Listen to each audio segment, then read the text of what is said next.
इसने मेरे ही साथ ठेला लगाया। हमने एक साथ काम किए, पर इसकी किस्मत देखो, पूरे गांव वाले इसके ठेले पर आते हैं और मेरे पर कोई नहीं। लेकिन अब से ऐसा नहीं होगा। आज सारा खेल खत्म। अब से इस गांव में सिर्फ मेरा ही ठेला मशहूर रहेगा।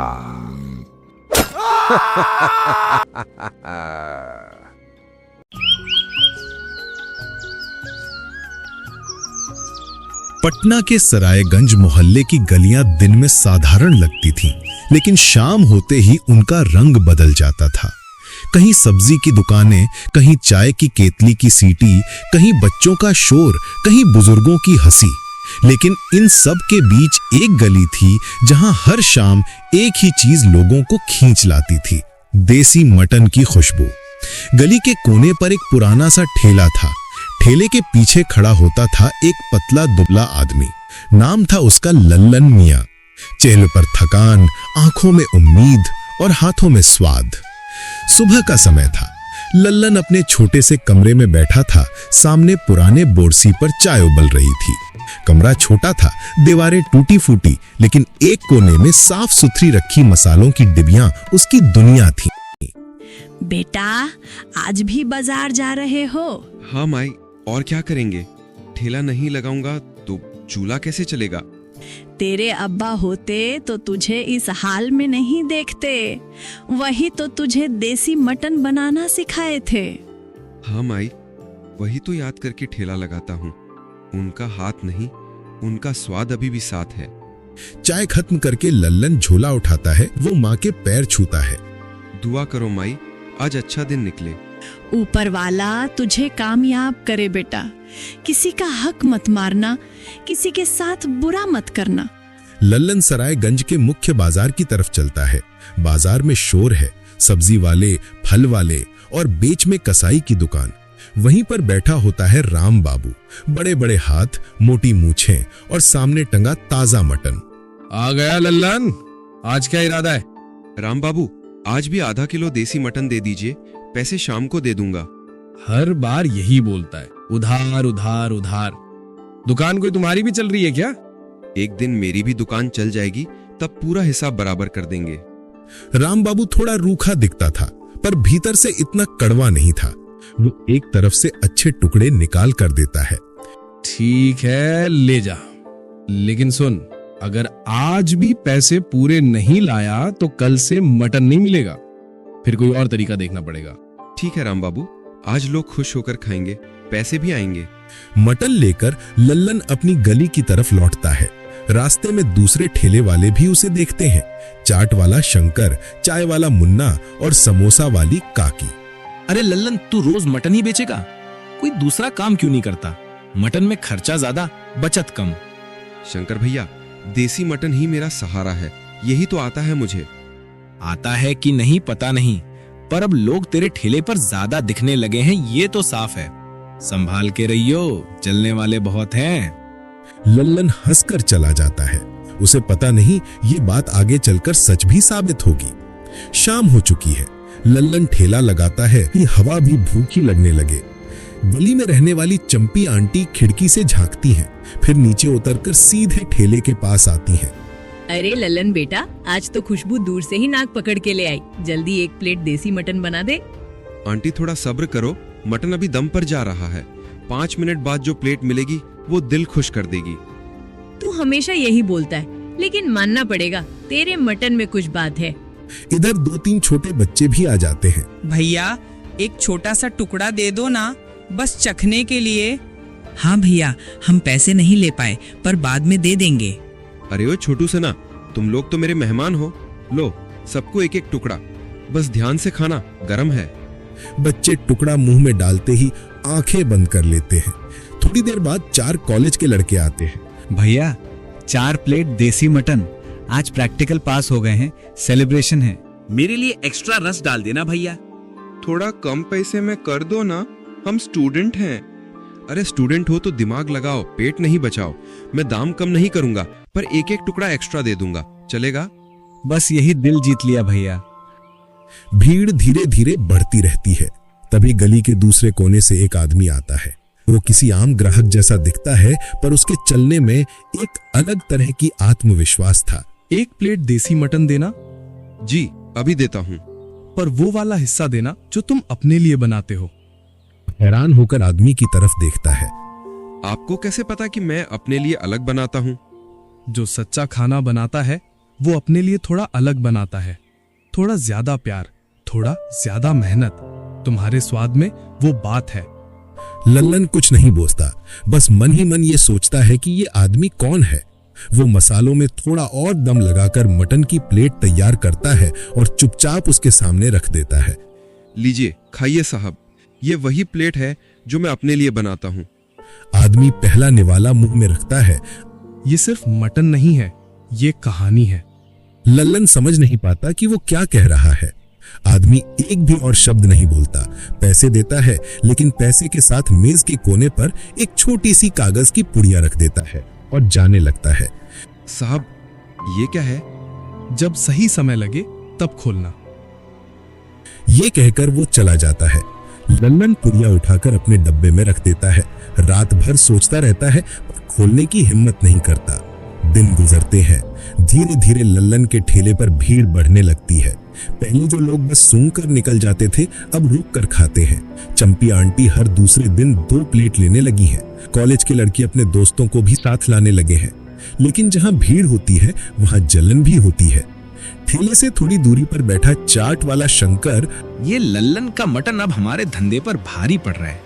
पहले जो मेरे चाट खाने आते थे, अब मटन खाने चले जाते हैं। एक रात वो चाय वाले मुन्ना से कहता है, मुन्ना समझ ले, एक दिन ये मटन वाला हमारी रोजी पर लात मार देगा। कुछ करना पड़ेगा। क्या करेगा? उसका स्वाद अच्छा है, लोग खुद आते हैं। स्वाद अच्छा हो तो भी दुनिया में टांग खींचने वाले बहुत हैं, देखता जा। इधर एक शाम वही रहस्यमय आदमी फिर आते हैं।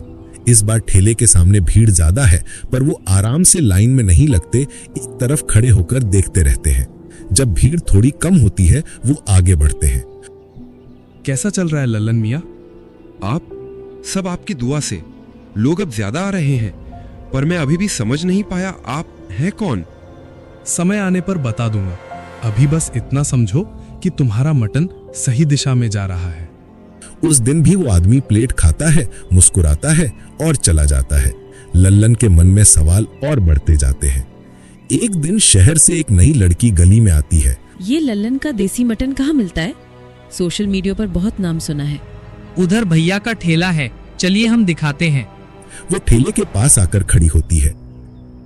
नमस्ते, आप लल्लन मियाँ हैं? हाँ मैं ही हूँ। आप? मैं रीना हूँ, एक लोकल न्यूज और फूड ब्लॉग चलाती हूँ। लोग आपके मटन की बहुत बात कर रहे हैं। मैं वीडियो बनाना चाहती हूँ आपके ठेले पर, आपकी कहानी पर। लल्लन को यकीन नहीं होता, किसी ने उसकी कहानी सुनने की बात आज तक नहीं की थी। सिर्फ स्वाद की बात होती थी, इंसान की नहीं। मेरी कहानी में क्या रखा है बहन? बस एक गरीब ठेले वाला हूँ। यही तो खास बात होती है। गरीब होकर भी अगर ठेला चमक रहा है तो उसमें कुछ है। चलिए शुरू करते हैं, कैमरा ऑन है। रीना वीडियो बनाती है, लल्लन से सवाल पूछती है। कुछ दिन बाद रीना का वीडियो इंटरनेट पर वायरल हो जाता है। शहर भर में, यहाँ तक कि दूसरे इलाकों में भी लोग लल्लन का देसी मटन का नाम सुनने लगते हैं। भीड़ अब पहले से दोगुनी हो गई है। जहाँ पहले 10 लोग आते थे, अब 20 आने लगे हैं। पर जितनी भीड़ बढ़ती है, उतना ही जलन भी। एक रात शंकर चाट वाला अपने 2-3 साथियों के साथ बैठकर योजना बना रहा था। अब बहुत हो गया। उसके ठेले की भीड़ देखकर खून जलता है। कल रात उसके मसाले में कुछ गड़बड़ कर देते हैं। कोई पेट खराब हो गया तो उसका नाम खराब होगा। ये ठीक नहीं है शंकर, खाने में छेड़छाड़ पाप होता है। पाप हो या पुण्य, धंधा बचना चाहिए।